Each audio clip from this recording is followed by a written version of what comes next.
নমস্কার সকলকে। আজকে আমরা চলে গেছি উদয়পুর রেল স্টেশনে। তো ভাবলাম স্টেশন পর্যন্ত যখন আসলাম দেখি কোথা থেকে ঘুরে আসা যাক। তো আজকে আমরা যাব বেলোনিয়া।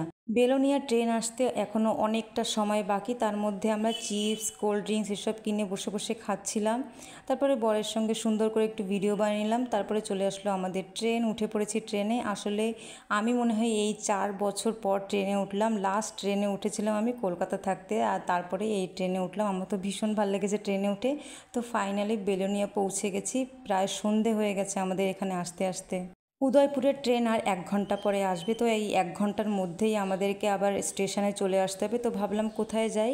তো ভাবলাম ঠিক আছে বেলোনিয়ার বাজারটাই একটু ঘুরে দেখি। তো বেলোনিয়ার বাজারটাই ঘুরে দেখছিলাম, হঠাৎ করে দেখি একটা মন্দিরে কীর্তন হচ্ছে। তো সেখান থেকে একটু ঠাকুর দর্শন করে আসলাম। অল্প সময়ের মধ্যে যা যা দেখেছি তার মধ্যে মন্দিরটাই খুব ভালো লেগেছে। তারপর চলে এসেছি স্টেশনে। আমাদের ট্রেন চলে এসেছে। এখন ফিরে যাচ্ছি বাড়ির দিকে। দেখা হবে একটা নতুন